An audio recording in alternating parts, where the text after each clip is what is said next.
right. Welcome to another episode of Black Representation in the Curriculum, where we have conversations about teaching, equity, and belonging. I'm truly thrilled to have Dr. Stanton Belford today. He is a marine biologist, so we get a completely different take thinking about learning and thinking about education. So welcome, Dr. Belford. Thank you. Thank you. So I want to begin with just having you talk about yourself, and then we'll go Sure. from there.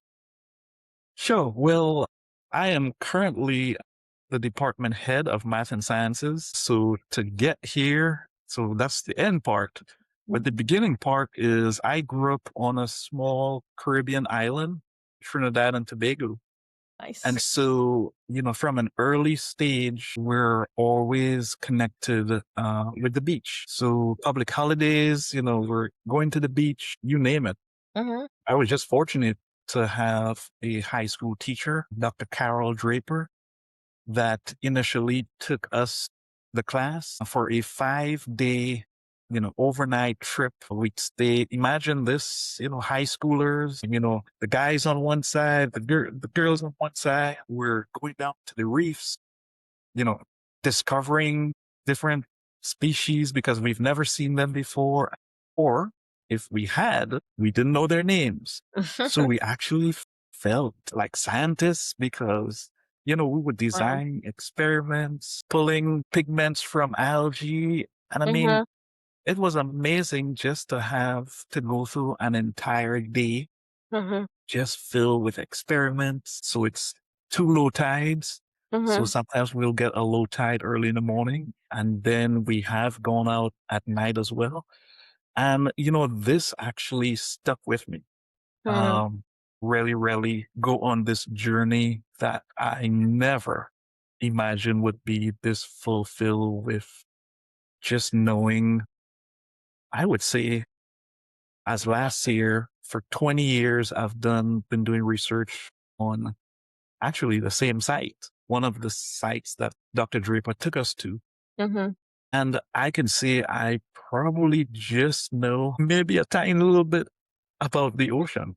Wow. Just because it's so vast. But if we take coral reefs, which actually are, they are, first of all, amazing. Second of all, from a financial perspective, you have the fishing industries, you have crabs, lobsters, scallops, tourism. Of course, they benefit against storms. And somehow I landed in the United States on a soccer scholarship in 1996. And that's all I could think of with regards to, first of all, getting an undergraduate degree in biology and then a master's degree in biology.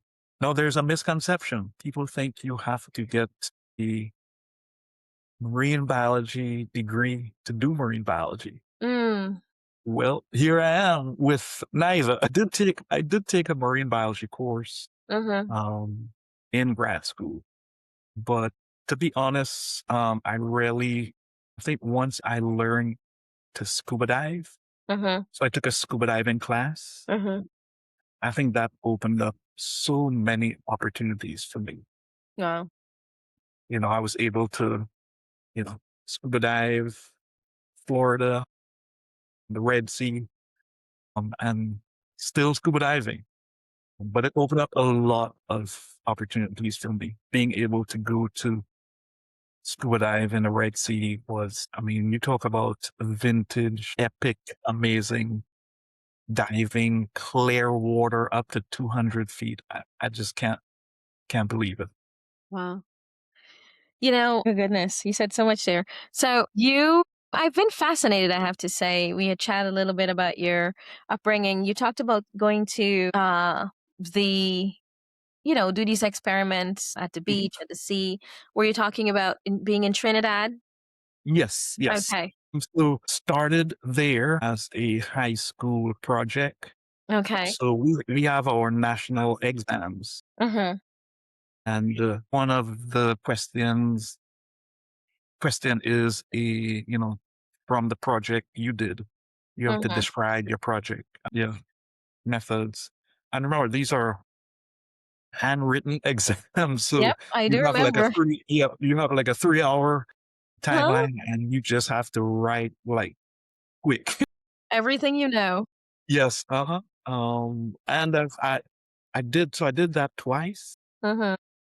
and both exams, those the results for these questions were always my top questions. Wow. Yeah.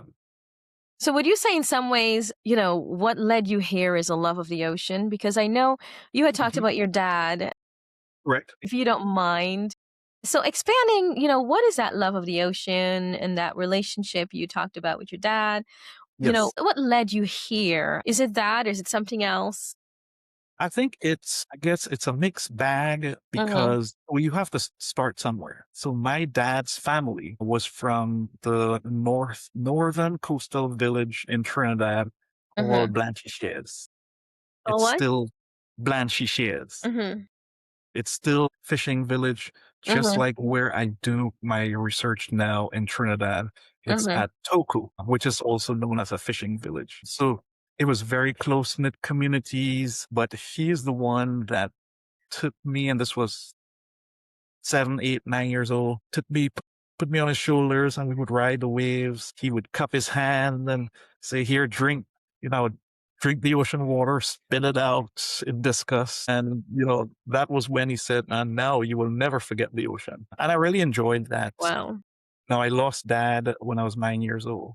I'm sorry. So these memories are Yeah. burnt into my brains because, we will at some point in time we will all lose our parents. Mhm. So with those, well, losing parent at a very young age Mhm. does have an effect on you. Absolutely. Um, I I can tell you this: there is a building here on campus Mhm. where you could purchase bricks Mhm. and have the name of the person as a dedication. The brick is on the pathway to the building. Wow. Yeah. So every time I go to that building, I see his name, I see my mom's name, my grandmother's name. And, Mhm. I always wonder if I have done enough to one, make the Belford name um, a well respected, Mhm. hardworking name. And two, just make him proud. Mhm. His family, members of his family always tell me, man, your dad would be so proud. Wow. But it seems like I always want to do a little bit more. It's because, we all want our kids to know better than us. Right. I tell my students, hey, I got 4 degrees, but I want you all to get 5. They look at me funny, but, Yeah. I tell them all the time, hey, it took me 18 years of being in college. Mhm. I tell the middle schoolers that, I tell the high schoolers that. Wow. Catherine, they look at me, oh my gosh, so long you stayed in school? But I Yeah. and when they say that, I tell them, well, I got 2 trips Mhm. to the Red Sea. I Wow. got a trip to Malawi, Africa. I mean, Mhm. all these were opportunities that I got in graduate school. Mhm. So don't stop because you never know what opportunities lay out there. If I had not gone to Middle Tennessee State University Mhm. to do my master's, I would not have learned how to scuba dive. Mm. So when I got to Auburn University, Yeah. my former advisor said, well, I've got 2 grants, one to look at shrimp and sea anemones in the US Virgin Islands, Mhm. and one to look at clownfish and sea anemones in the Red Sea. Which one you want? I said, well, I'm from the Caribbean. I don't want to do Caribbean. I want to do the Red. Who would not want to scuba dive in the Red Sea? And I always had to get my world traveler pics Mhm. for my Instagram. So Mhm. I always wanted to make sure, I could share the ocean as well. And that's the thing. Science communication has become such an important thing Mhm. in marine biology. You Yeah. know, I've got it on my TikTok. I got it on my website, Instagram, it's because it's who I am. The chair I'm sitting in, green. Of Mm-hmm. course, the color of the symbionts in the coral. I mean, it's all related. Blue in my background, picture of the ocean. I mean, it's all related to what you do. I guess I'm consumed by marine biology. Even though I'm in Tennessee, That's I'm still surrounded by it. Yep. and it seems like you don't share the fear that I know of several of us, even people growing up in the islands, the fear of the water and the Yes. associations you make with the water. That is so true. Once again, a misconception that everyone in the islands, enjoys the water. Mhm. No, I know many people that are scared. Yeah. I give you one more. An organization, a huge part of Black and Marine Science, or BIMS. I am heading down to St. Croix, U.S. Virgin Islands, Yeah. where they have an immersion program. Mhm. So they train kids um, who have not, don't have open water scuba certification Mhm. or advanced train. They take 12 students Wow. and they get certified. And this is one of the most successful programs in the BIMS organization. Wow. Training each year, going to different parts of the Caribbean, to Florida, and Mhm. training. I mean, there's such a thing called BIMS swims. Just taking local kids Yeah. and getting them used to being in the water, not scared, Mhm. teaching them how to float, how to swim. I Yeah. think the main thing is confidence. Yeah. Just giving them that confidence. Mhm. We live on a water world. I was telling my students that yesterday. It's 70% water. So at some point in time, I mean, water is inside us, we have to keep replenishing that. At some point in time, we're going to connect with the ocean. Catherine, I have taken students to Trinidad. Mm. They have never been on a plane, never left the state of Tennessee. Well, And when they see the ocean for the first time, they can't believe that it's so much water. They can't believe, the vastness of the ocean. yeah. Even though I'm just trying to make my mark on a tiny Mhm. speck Wow. called the coral reefs. Wow. Yeah, I guess keep us on the 30% here. Yes. No? So I want to just segue in talking about your work because your work has been integral to everything you do. I'm curious about, tell us the journey in terms of your research, where your Sure. research started, and you could start as early on as you'd like, and where it led you. I'm just, you know, Yes. So I had one thing I can say about Dr. Draper is in high school, she always wanted us to take notes to record. mm, So I actually have a recording. mm-hmm. So a book, this little notebook from high school, amazingly Wow. has notes of being on the reefs. I wonder if I can find, golly, notes of being on the reefs. So And that's it's high funny. school. Yes, this is well, Yeah. I'm not going to show the 1993 here, but when I got to Middle Tennessee State University, Mm-hmm. I could think of nothing else to do but research on these very reefs here. Mm-hmm. And it took me a while to find an advisor, but when I did, he said, and that was Dr. Mullen Mm-hmm. at MTSU. He said, I don't know much about marine ecosystems because he actually did a lot of his research on streams. So he Mm-hmm. said I had to reach out to someone in at the University of the West Indies in Trinidad. Mm-hmm. And so this segues into meeting Dr. Dawn Phillip. Mm-hmm. So when they tell graduate students, reach out to professors in Mm-hmm. an email, have a statement of purpose, and just connect with the faculty, it is true. It was true when many years ago for me. and it is true now. And we had a conversation via email. I was able to meet her. Mhm. And so that started the process. She was like, well, she took her students. Mm, She had a class mhm. and they were doing research on Sylvia Bay on the reefs there, Okay. the only fringing reef in Trinidad. And so she said, well, we can do a benthic survey Mhm. to stretch out a straight line. And we just calculated the different corals, algae, whatever invertebrates we saw, sea anemones, sea urchins, sea cucumbers. Mhm. And that became two-thirds of my master's. Mm. It was one of my committee members, Dr. Jeff LeBlanc at MTSU, said, it would be good to add something genetic, something molecular. Mm. So he said something about the symbionts living in the corals. So I had to travel to meet one of the world's top person on that, Dr. Todd Lejeunesse. So, Catherine, can you imagine? Do you remember when you had to print out MapQuest and you had the huge maps in the cars? You had no GPS, no nothing. You Mhm. got lost 3 times. You stopped in a gas station. How to get back to I don't know if you remember traveling like that, but We would buy the big maps. We would just yes, the big stop at the gas stations and large one at the gas yep, station. Yeah.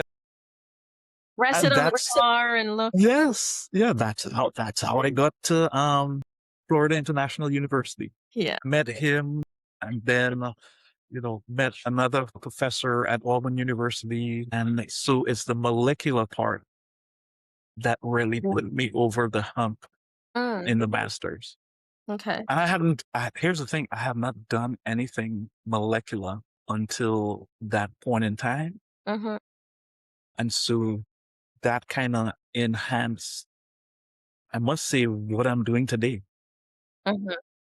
5 years ago, I really, really did a lot on molecular genetics because there were many species on the reefs that are cryptic. They look different. Mhm. So you have different colors, but here's the thing. They're the same species. Mm. And so one such species are the zoantherians, Mhm. which is what I do my research in a lot. These are anemone-like invertebrates, but man, you talk about a carnival in the ocean. So many different colors, varieties, and the only way you can really identify them is doing molecular analysis. Mm. So most of my research now, within the last 5 years, my last like 5 publications Mhm. on sea urchins and zoantherians literally has a molecular analysis piece. Yep. And why study them? I mean, I Mhm. noticed that here in the US there's not a whole lot of marine bio. I actually Mhm. know someone who wrote a marine bio text. And Mhm. you might even be familiar with who she is. I've just noticed that it's not a whole lot of, I mean, we do a little bit of, we talk about the benthic zones and stuff like that. We talk about environmental science, but separately for marine bio, I don't get the impression that it's as, and you can correct me if I'm wrong about that, that it's as promoted. So tell me a little bit about that and why study sea urchins and why study you said it zoanthorans. Yes, yes. And so Well, I can tell what are you. some advantages? Well, during the pandemic, Uh-huh. so I had the same thinking as well. But during the pandemic, I joined an online virtual conference, and this Uh-huh. is through Black and Marine Science. Uh-huh. So Dr. Tara Moore, who's my favorite CEO, because I can message her anytime and she'll respond within the hour. Uh-huh. How many CEOs of a multi-million-dollar organization you can Wow. do that with?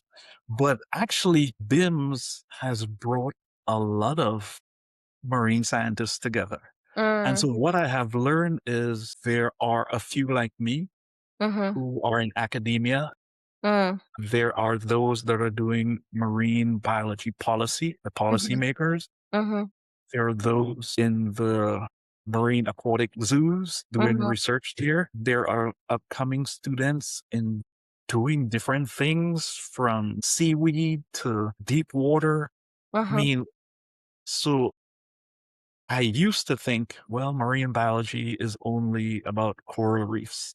mm, But then there's the conservation folks, there's mm, the policy folks. And because of that, I mean, I've been fortunate to, so last year I went to Mombasa, Kenya in a summer program with the West Indian Ocean Science group there. And there are I met students from Seychelles, from mhm, Maldives, from Tanzania. I mean, mm. and they're all doing marine related work. Once Nice. again, some in policy, some in actual research, seaweed. So my mind has expanded because now when I thought, well, there's not much marine biology here in the US, there actually is Mm, because you have these younger scientists. mhm, And when I started with BIMS, they were doing their masters and PhDs. Now, 5 years later, they're doctors. We've published all BIMS article together, and there's more students coming up behind them. mm, We're a resource for them as well. mhm, And so now I'm also a resource for a whole on the other side of the world mhm. where the West Indian Ocean, there's a lot of research and researchers there as well. And I'm so excited about that. It's like I got a refreshing boost Yeah. as a marine biologist, which is good for me Mhm, because, being a department head over math, biology, chemistry, computer science, and cybersecurity. I mean, I get bogged down a lot with the logistics, trying to improve programs, trying to recruit more students. Look, within the last year, we've been working on agricultural sciences. mm. So, I've been doing a lot of land-based stuff. Right. So traveling to these different parts of the world and meeting the students and the researchers and the scientists. Mhm. Ooh, I love it. I love it. Awesome. Yeah. Wow. Yeah. So I used to think that way Mhm, until I actually, been around BIMS. I've been around the West Indian Ocean folks over there. It's mm, really opened my eyes to, there's a lot of mm, people doing a lot, but we're just siloed, mhm. we just share more. And this is where science communication comes in, plays a huge part. Yeah. I wonder though, I mean, what you said makes a lot of sense to me. Mhm. And I wonder if it means on the flip side, there's just so much interest that it's not promoted um, I in agree. some ways I agree. Yeah. because, well, people like to go to the beach naturally, right? Mhm. And I know there were several sea grants that several people that I know had, and the issue was, and this kind of crossed over a little bit with the work that I did because when I went to the Gullah Geechee Islands and I did hang out a little bit with some of the fishermen, just listen to the stories. And the goal was to go back and record some of them, and then the pandemic hit. I never Yes. really went back to do that. But I mean, now that you're mentioning, I was like, it might be a nice goal there because Yes. I did Yes. get to listen to some of their stories, and the stories of growing up here near the sea is very different. Mhm. You get the same pleasure, independence, but you get a lot more. What's the word? Control. You have a lot more strife, and people who seeing the nature of opportunities for someone like you and me. That kind of the goal was to really remove those opportunities, right? Yes. And so I collected quite a bit of data on that, but never really had a time to go into it, even though it's always been in the back of my head to explore it. So, yeah, in some ways it does make sense. And I wonder if sometimes I have this I sometimes I tend to see patterns, and a lot of times right now, until I delve into it, they become assumptions, right? But sometimes those assumptions are very close to the truth. Yes. And one of the things I've observed is that wherever you have a great number of us that are interested and involved that oftentimes that area is not as promoted per se or as No, funded. I tell you what, I just thought of something along that same line. During the pandemic, one of the things I wanted to do is, well, are there any trainees out there like Mhm, interested in marine biology and how did they get started? mhm, So I actually started collecting stories mhm. and Yeah, it was through, it was all online. I mhm, hardly spoke to them and I shared their stories. So on my mhm, website, there are stories. So I share my story and then I share the stories of others. mhm, And over the last few years, I've been able to meet many of them, mm. which like in person for the first time. Nice. So it's amazing how you would. So I have to do the same thing. I I have to publish on that. Mm, Somehow I have to get that knowledge out there because it's for me it was a parent, mhm, right, that started a teacher. mhm, For others, it's the same. mhm, Their parents will take them to the beach. For others, it's a course at the university. mhm, For a few, it's scuba, learning to scuba dive. For other few, an uncle had aquarium, mm. and they were so interested in that. So it's a wide range. It's not something consistent. Like it's Mhm. not one thing. Yeah. It's a plethora of many things happening during the early stages. And that's what got a lot of us interested in marine biology. Mm, Basic things. mhm, It's funny. So I have a friend of mine at Auburn University. He's at the Museum of Natural History at Auburn University. mhm, And I think he's in charge of the amphibians and reptiles. mhm, And he remember when I asked him about his story, he remember him, his family, his brother or siblings, they would bring frogs and lizards home. And his parents, they didn't mind. They didn't say, oh, get those things out of there. They mhm. were like, all right, let's see what you got. And they were so interested.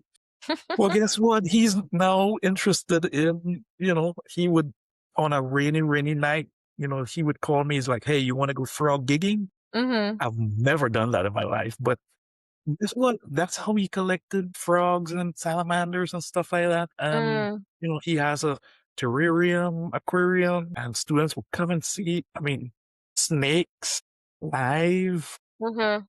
He would show them about snakes because, all of us are scared of snakes. I've noticed that. Now, where is he, by the way? He's at Auburn University, Okay, okay. David Lawrenceo. I don't know how many parents are gonna let their kids bring reptiles. I'm just curious I what kind know, of that's the reptiles thing. you're talking Yeah, about. I interviewed him and he said, yeah, they would bring in frogs and lizards and he said his parents never once fussed. But I think he was native to Costa Rica as well. Mm, And Costa Rica is a hotspot in biodiversity.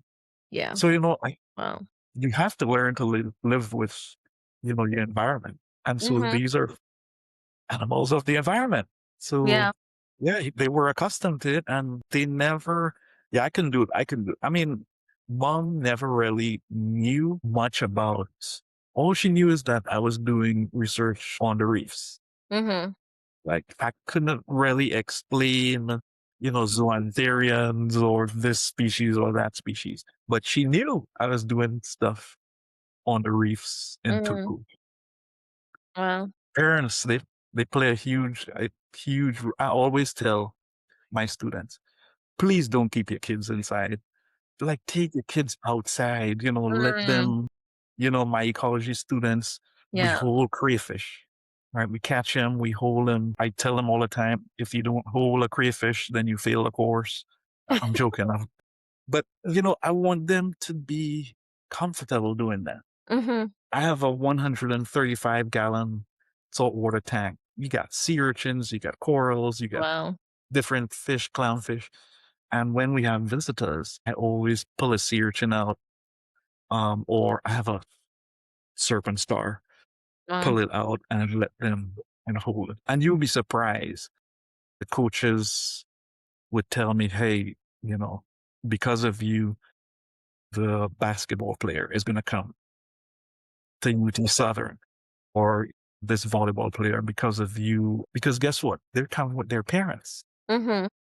and their parents realize, my goodness, I mean, they are really, you know, we try to connect with students Mm-hmm. before we intro. Yeah. So we connect with the students and the parents way before they even make a decision. Right. Hey, so far I'm at 100%. Everyone, they come through Yeah. summertime, I have to shut my door if I want to get like a lot of work done because students' parents are in all the time. But I don't mind. I Wow. love taking a break and pulling a surgeon out and letting them hold it. And I love doing that. I think I Wow. do that with my grandkids, just trying to get them Mm-hmm. used to, being one, caring for living things, and two, Mm. not afraid to experience it. Wow. They asked Dr. Sylvia Earle, what advice would you give for all of us who want to know about the ocean? Mm-hmm. And she said, just go visit, just go to the ocean. Yeah, just experience it. Makes And sense. yeah, that's fortunately thus far I've had positive experiences. Mm-hmm. I must admit, some people, like friends I know, they would not put their feet in the ocean because they may have had a bad experience. Right. So, I don't fuss with them. I know they have a reason, but I'm going in, I'm going in. Yeah. Yeah, I guess I can understand where they're coming from. Yeah, I guess, and you don't really have to do a whole lot of selling, right, for the ocean No. or for the water. I mean, you without even saying anything, you've given them experiences. Mhm. In some ways, it's reminding me of entomology, right? Looking at Yes. insects and all of that. Yeah. It's just, I could see just the experience selling some of those. It's some things I used to do with my, my son. I shouldn't say, as a family, we used to go to those things, and probably mostly his dad would take him to areas where they had. But I imagine proximity to the ocean does matter. Yes. Museums play and aquariums play a huge role as well. Hey, Mm, that's the concept with the touch tank. with the touch tank. Yeah,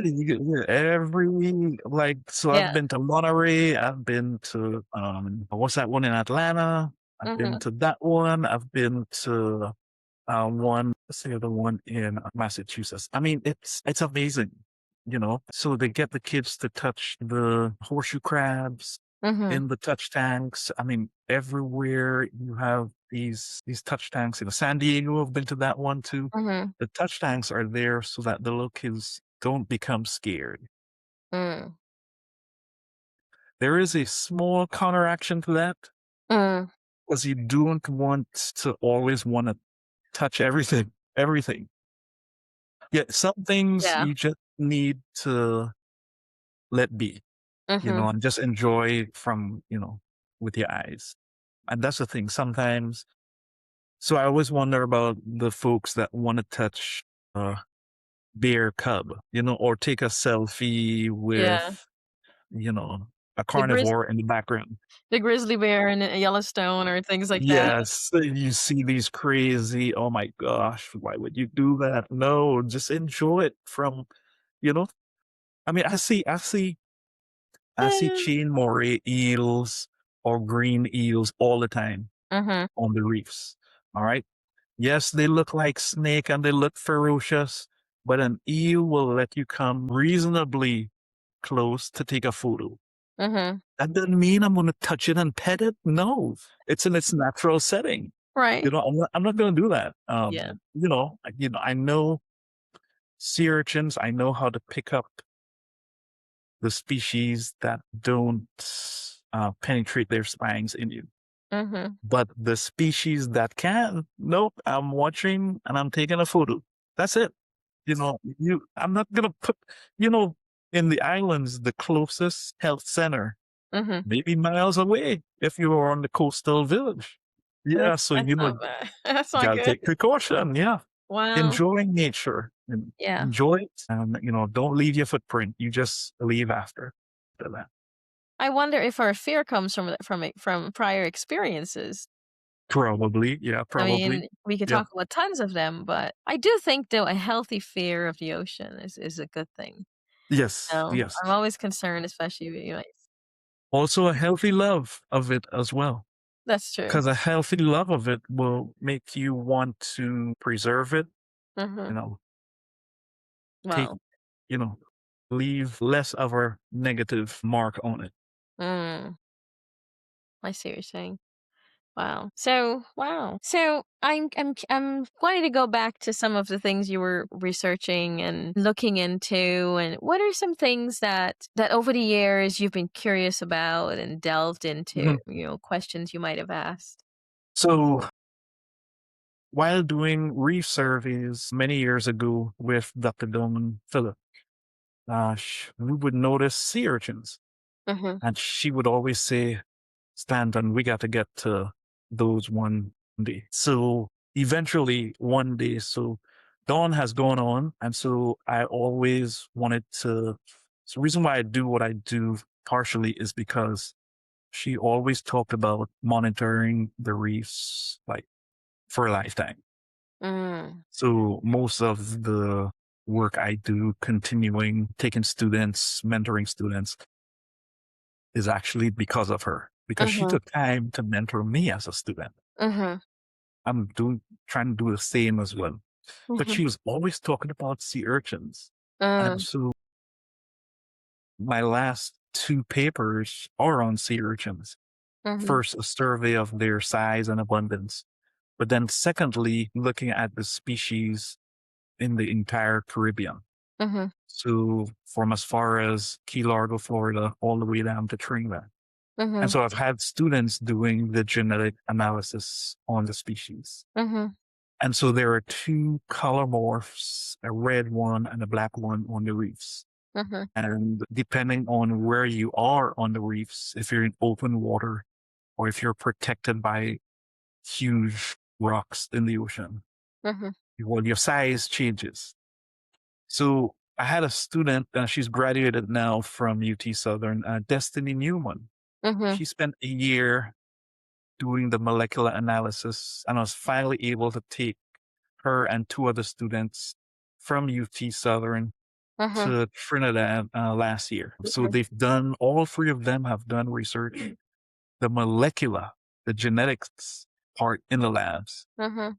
but they haven't been on the reefs to do like the surveys and actually see, where their research specimens come from. Mhm. So Destiny in her last semester, I tried to get her to do research, same genetics on crayfish, Mhm. freshwater crayfish here in Pulaski. Okay. Because when I'm not in the ocean, I got to do, I got to do something. So freshwater. And she said, "Let me think about it." And then she finally said, "I just want to do sea urchins." So her persistence really, really. So she did sea urchins. Mhm. I might say the molecular aspect. Mhm. You just take a small spine Mhm. from the urchin and we crush that spine up and we extract the DNA from it. Mhm. And she did that for a lot of urchins. Mhm. And one day, so we were looking at the sequences to determine the species, and it just hit me by surprise. Wait a minute. The urchins are missing one base pair at a particular spot. Mm. And that is determining if it's a bright red color morph Mhm. versus a black color morph. Wow. And I always tell her this, and I've told her parents this, I've told her grandparents this, her siblings this. I said, it wasn't for her being persistent. Her and I was able to determine that just one change, the difference between human genetics and chimpanzees, 4%. Mhm. And Yeah. you see the difference, Mhm. right? Yeah, yeah. So the same thing here. It was one base pair, and there was a difference there. So I share that story a lot Yeah. of one, the persistence of a student, and two, the discovery. Because if we had said that, all right, crayfish would never have revealed that. Mm-hmm. And so we were able to reveal that. And she went to a couple of conferences and presented research on that Mm. as that. Wow. Yeah. Yeah. So that's kind of one of my amazing stories That is of, amazing. yeah. Yeah. There's others on the zoantherians, Mm-hmm. where initially what Dr. Phillip and I thought was one species, Mm-hmm. because I've learned these new techniques. And I learned this new technique from Dr. James Remer, Mm-hmm. who is like the world's foremost experts on zoantherians. And so he was a reviewer of one of my manuscripts, and he recommended I do this. Mm-hmm. And I learned a new technique. And what Dawn and I thought was a specific zoantherian species Mm-hmm. was not, Mm-hmm. right? And so it turned out to, we made two like discoveries on, wait a minute, we thought this was one species, but it's actually a different one. And so you have to do the molecular analysis to complement, the visual as well.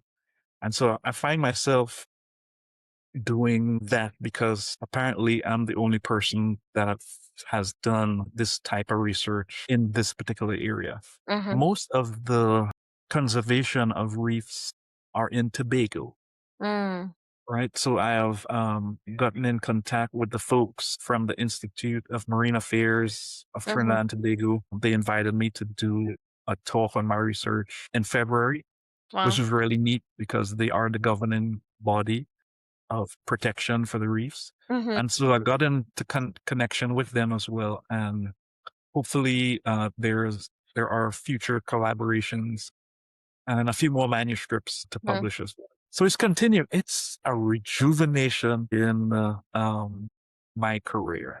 Yeah. So this next 3 to 5 years, it's going to be a lot of writing, Mm-hmm. a lot of sharing the discoveries, Mm-hmm. a lot of traveling as well, because a huge part of what I do also is mentoring Mm-hmm. the next generation. So it's mentorship of students doing research, them presenting at conferences, myself as well, Mm-hmm. presenting at other conferences as well. Yeah. It's a lot of traveling in the future. Hey, Wow. which I'm fine with. Yeah, I'm fine with. Yeah. I told my supervisor this, and I said, "Hey, life of a marine biologist, a lot of sky miles."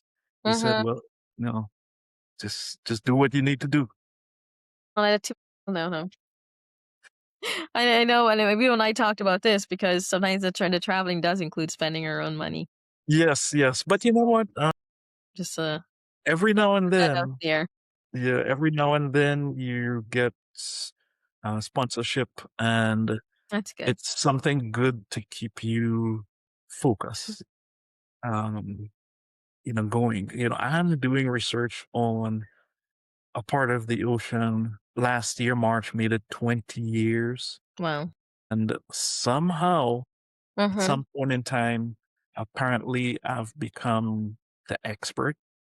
Mm. A few years ago, uh, I was able to join the university professors and students Mm-hmm. out on the reefs as well. Yeah. And, I was going to dinner and they were doing a presentation, Mm-hmm. and I saw my paper out there. The professor was going over the paper as well there. Oh my gosh. Mm. I said, Stanton, overnight, you somehow became an expert, Yeah. which is fine Yeah. because now, you have to mentor and train others coming up. Mm. Now you got to collaborate, give advice, things like that. And I Right. welcome, yeah, I welcome that a lot. Hi. Amazing. It's well, a couple things I'm thinking. You were talking about the difference between chimpanzees and humans. You're reminding me of one activity I used to do with students. I used to give them genetic sequences to compare humans with several species. So there are moments when I kind of miss when I was teaching pure biology. Yes. But I want to say I do for people who don't know what the coral reefs are and the functions are. Can you expand a little bit on what they are and why study them? Yes. Corals are actually animals. Mhm. So believe it or not, many years ago, they were plants, Mhm. which I still get that today from all ages Mm, because I have some corals in my small ocean, mhm. 135-gallon tank, and they look like trees, Mm. right? Yeah. But they're commonly called Kenya trees. Mhm. They look like small trees. Yeah. But so it's a teaching moment. So coral is an animal. Of Mhm. course, it's a symbiotic relationship between an animal and an algae. So dinoflagellates, right? Mhm. And so they live together. Dinoflagellates can Mhm. photosynthesize. Mhm. Different nutrients and waste are released and interchanged, and they can survive. But here's the thing, because these dinoflagellates are photosynthetic algae, Mhm. they do need to be in a certain range Mhm. of depth. So Yeah. they need sunlight. Now, believe it or not, we do have cold water corals, Mhm. which they don't need sunlight. But for the most part, when you think of coral reefs, they actually provide a three-dimensional, I guess, shape Mhm. structure, Yeah. right? So think of waves coming in, crashing on these reefs, Mhm. preventing coastal erosion. Mm. In the Caribbean, you see storms. Well, you're seeing more storms, higher velocities. We need these structures to, you know, protect coastal regions. Mhm. Yeah. Also, you get a lot of we get a lot of nutrients from, the reefs. So Mhm. think of it, big fish, full of medium-sized fish, small, Mhm. full of small fish. The reefs are nurseries. Mhm. What is going on right now at this point in time? Mhm. So Lent. Mhm. So many people are not eating meat, so they may be eating fish, Yeah. right? So now, guess what? In the islands, the Caribbean, guess what's Mhm. happening now? Fish prices are a little bit higher now Mm. because there's more demand Mhm. for it as well. Yeah. Things, I mean, I love going to a restaurant about an hour from here Mhm. and get my lobster tail and lamb chops, but only on special occasions, all right? A birthday or something. But, Yeah. you know, lobsters, you get crabs, you get so many things from the ocean. I mean, Mhm. conch, Key Largo, Florida. You can get conch fritters, and conch is a snail, the queen conch. Mhm. In places like Jamaica or St. Vincent, Grenadine, St. Lucia, you Mhm. know, they can crack that queen conch and ceviche, you know. So some of our Mhm. favorite dishes we like come from there.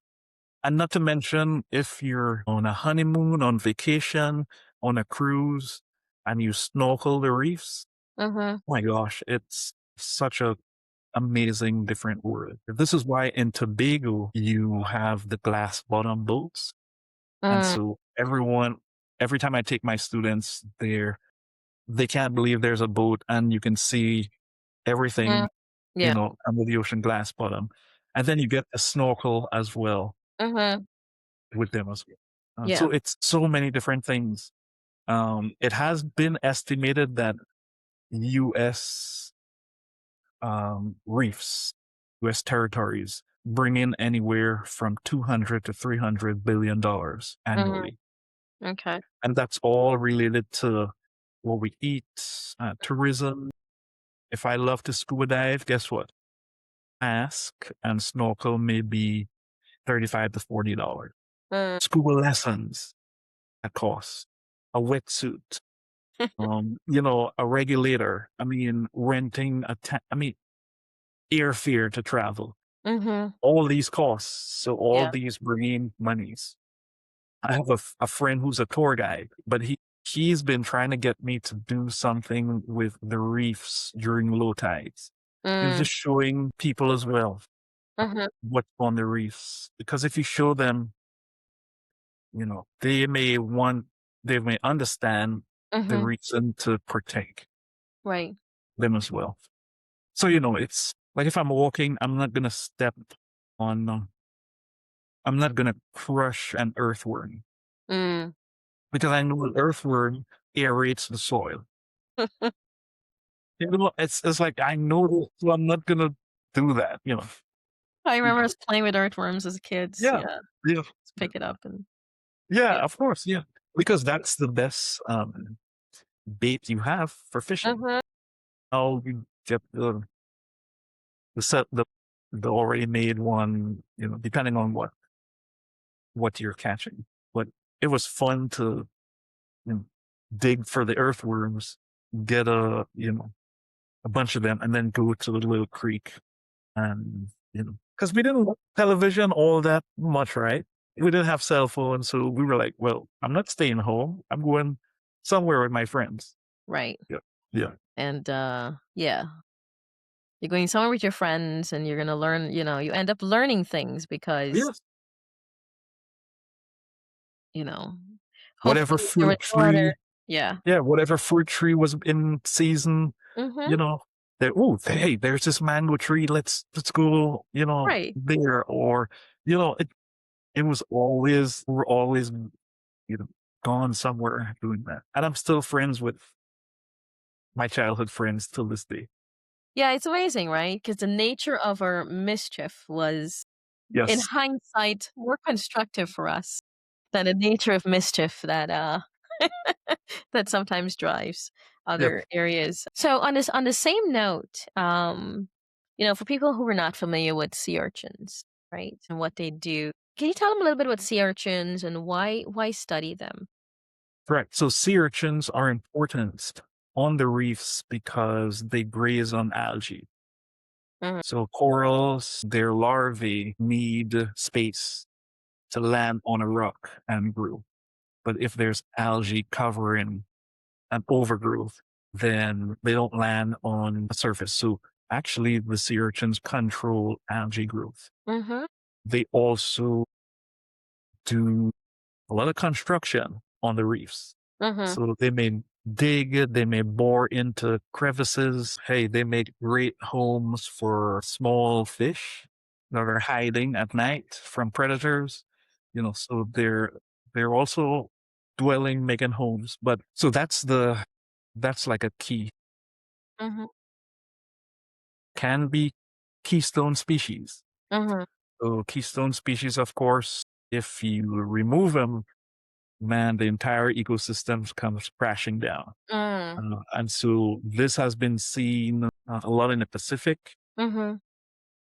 but so my thing was, as I said before, no one really knew anything about my particular area. Mhm. There was some publish a book published by Dr. Richard Ledu, Mhm. and so uh, Dr. Anjani Ganesh of the Institute of Marine Affairs. Mhm. The project in the last couple of years was to upgrade, you know, not only reefs of Trinidad, but Tobago as well. Mhm. So she reached out to me as well to provide because she knew I was the only one doing research there Mhm. at local Trinidad. Mhm. And she said, okay, so tell me what you're doing, what's going on. And so I gave her, well, I'm doing stuff on zoantherians and sea urchins, Mhm. right? So really, sea urchins, because of their grazers, it's kind of important to know what species we have there Mhm. to kind of maintain or keep an eye on their population.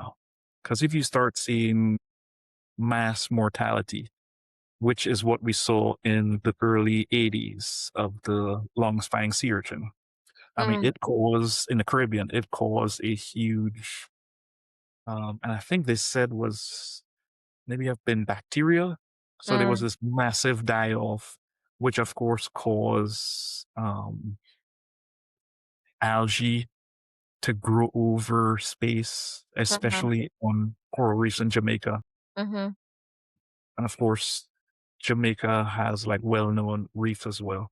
mhm, You don't, from that, I think that was the one experience that really had us pay attention of, okay, we need to keep an eye on the sea urchins population abundance. mhm, And that's kind of the main reason. he- I didn't know it at the time.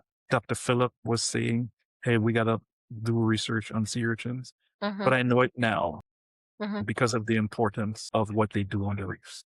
Wow.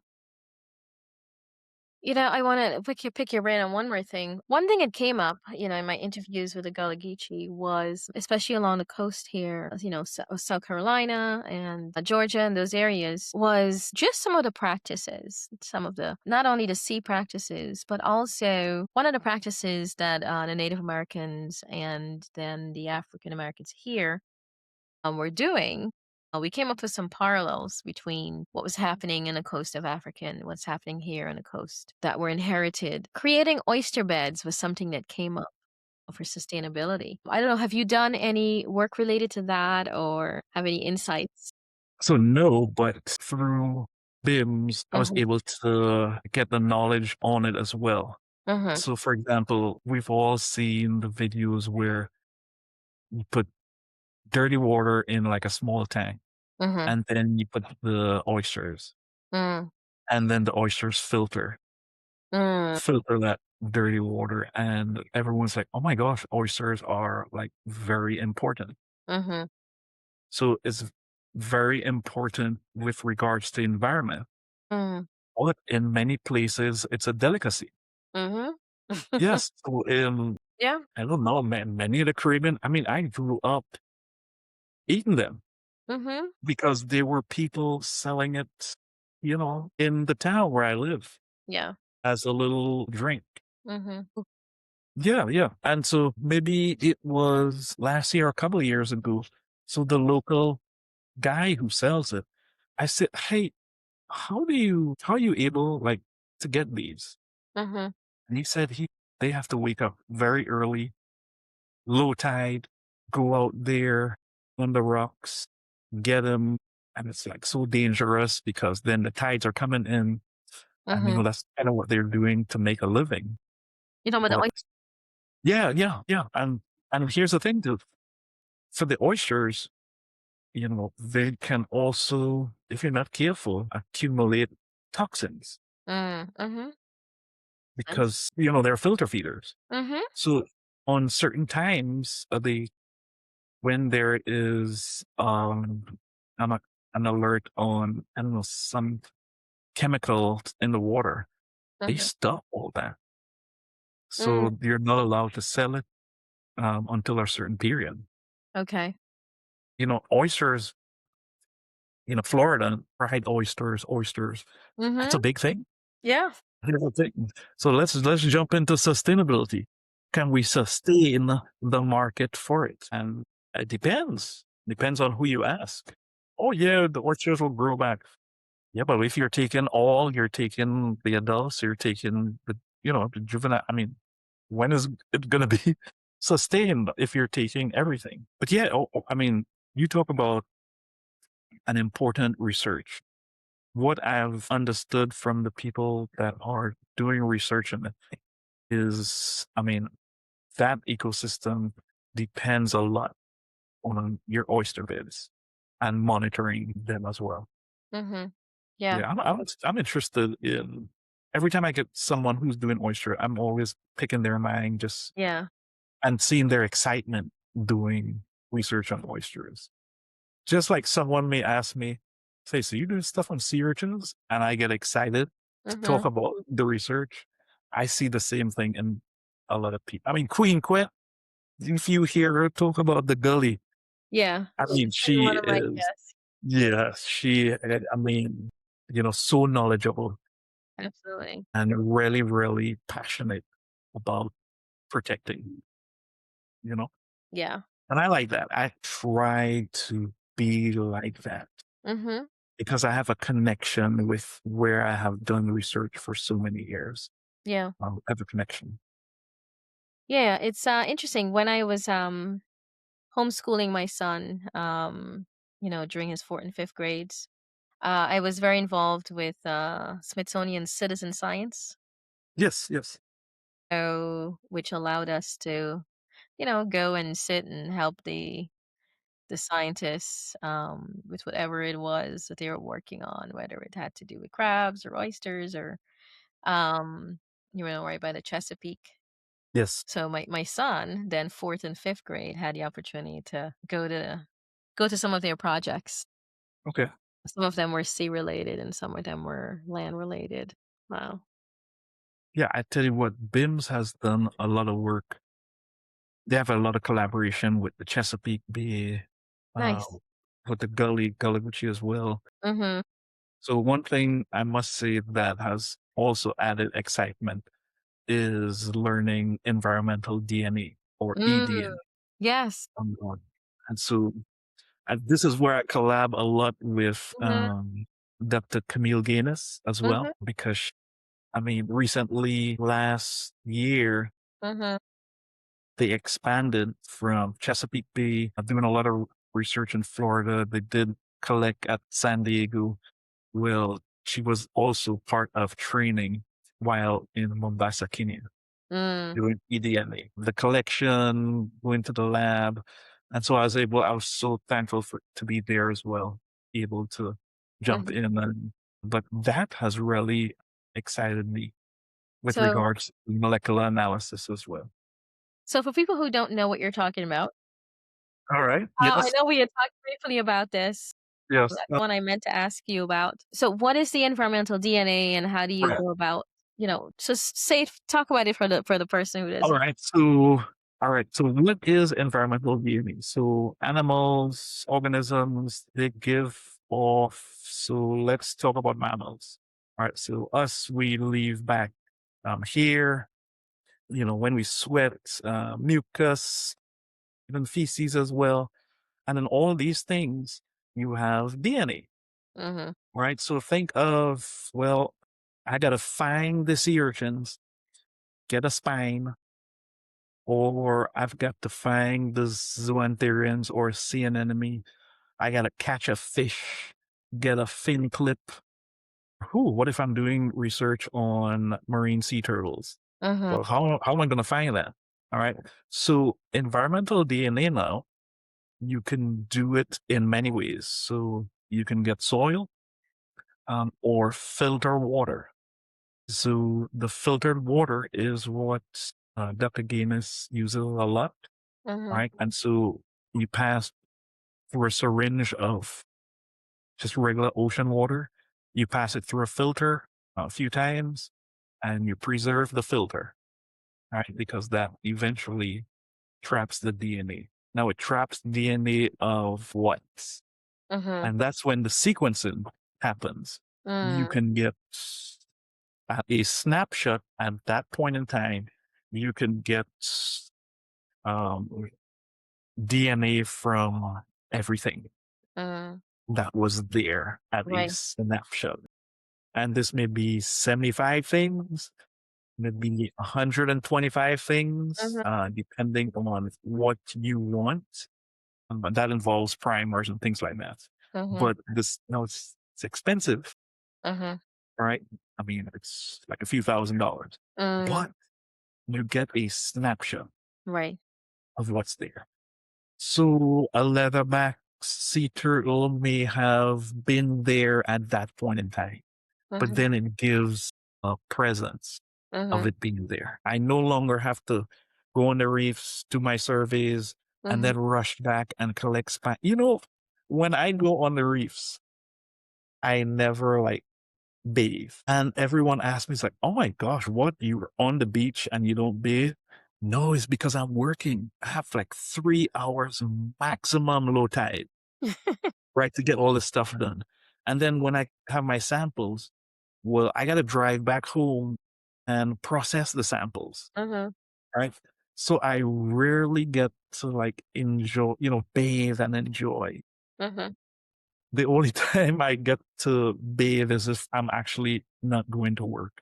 Mhm. So, like, if I'm going to Tobago, so not my research site, I can't just go to my research site and bathe Mhm. and not do research, Mhm. and that may be collecting eDNA samples or, walking the stretch of the beach Yeah. and taking photos of what has washed up. And that's, anywhere from crab, coral, I mean, you name it, you know. And before you know it, it's like 3 hours has Yeah. passed. So, yeah, eDNA or environmental DNA, Mhm. it's an easier way, Mhm. a less stressful way to Mhm. collect data. The Mhm. only thing is it's a little bit expensive now, but this is what you find in new techniques. Mm. It's like expensive at first, and then later on, if you remember the first Apple computer desktop, I mean, it was huge and so expensive. I mean, you met a friend who their family, you saw it, there's like, ooh, they got money. Now The it's Apple sign, yeah. yeah, Mhm. Apple yeah, sign was huge too. yes, of Still is, course. but not as so, just for clarification, people say because you use the word bathe several times. Swim. I want to make sure you're not telling people you didn't take a shower, right? Because you're talking about actually going in the ocean and, Yes, yes, just want you to expand on what you meant there. yes. Swim, yes. I should. Yeah. Sometimes I have to the Caribbean, the US mix. I have to you're right. I have to You mean immerse yourself in the ocean immerse myself. Yes. because now the environmental DNA is so effective that you don't actually have to go fully into the water. Yes, You can that's just correct. you can just take a sample, Yes, whereas yes. you're talking about the enjoyment of going into the water, right? Yes, You're that's not correct. talking Yes, about, yes. "Oh, I'm taking a shower in the water." Yes, you're right. You're I right. just have to clarify that for those who are I'm listening glad. Yes, I'm glad you caught that. because you used the word bathe more than once, so I we were think, thinking when I'm talking about, my upbringing, Mhm. then I was sticking to the words and the terms Right. that were then instead of being more clarifying the terms.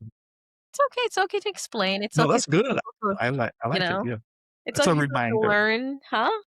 It's a reminder of the connection to the past Yeah. and how the present actually has a lot to do with the connection of the past.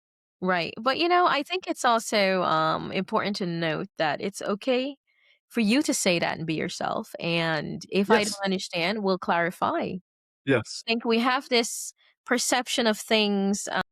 We have this perception of things where we almost seem to think, and I only say this because I've had people say to me, "Oh, you don't know that," as if I'm supposed to.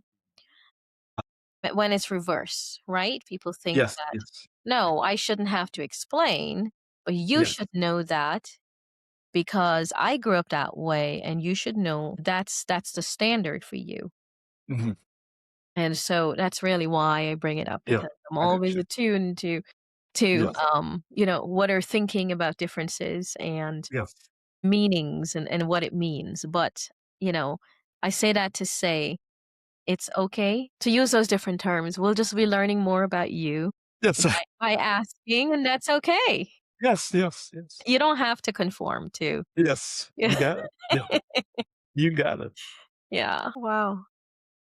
So, I know we can keep talking about this, but to wrap this up, what do you want to leave the audience with? What picture of, your work in marine science and who you are, what do you want to, leave the audience with who wouldn't know necessarily anything about this?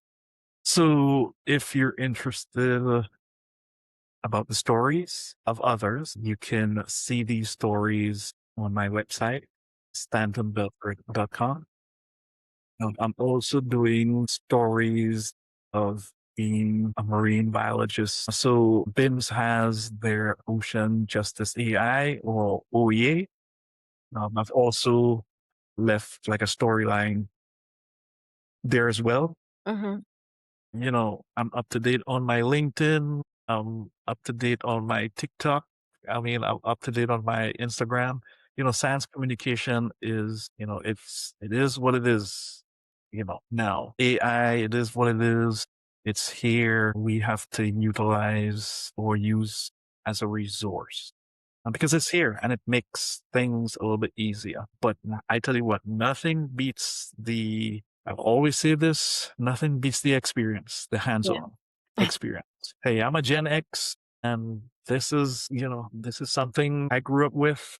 But Mm-hmm. at the same time now, I know our studio, I know Python, I know these other things that are, I guess, new age, but also help to share the results, Mm-hmm. help to share the knowledge as well. And it keeps me young. I think mentorship, it keeps me being young. And so don't be afraid to reach out. And so Catherine, you have my information. If Mm-hmm. anyone wants to reach out, I mean, that's what I do. Right. That's what And it you is. can share Yeah. those links as well. Yes, of course. I mean, I'm I will not post them. Yeah, I'm the local library. I'm Mm-hmm. doing something in July. Mm-hmm. It's not the first time I've been doing this for a while. I mean, every other day, Mm-hmm. come the end of the semester, all the middle schoolers, I mean, 7 buses, all the middle schoolers. Awesome. Yeah, I mean, I love doing it. Mm-hmm. Sharing the information, sharing the knowledge, Awesome. whether it be students from the Caribbean, students from the US, students from Africa as well. I'm global. So, I'm just, my little time here on this side, I'm going to share it. Yeah. I'll share the information as best as I can. Oh, that's awesome. Wow. Well, Dr. Belford, thank you so much My for pleasure. joining today. And I want to let everyone know if you like this episode and want to, know when there are future episodes. So please like and subscribe so you can, hear when the next one is. Thank you. Thank you again. Awesome.